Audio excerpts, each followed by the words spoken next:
All right, so this video is if the Manitou won't start. So if you crank it and it just cranks and cranks and won't fire.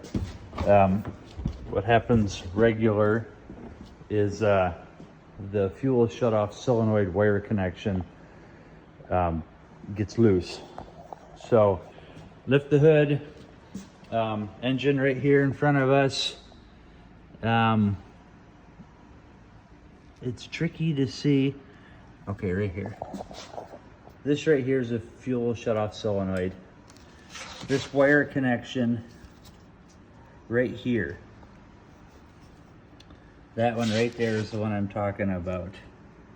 So that connection on the fuel shutoff solenoid, generally if you just wiggle it, if you can get your hand in there or a screwdriver or a pocket knife and just do one of these numbers, just kind of shake it around and give it a wiggle. That'll help it get connection and contact again.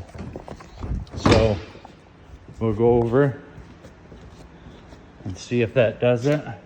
So if you remember, the key turns hard, it's kind of stiff. So that did it.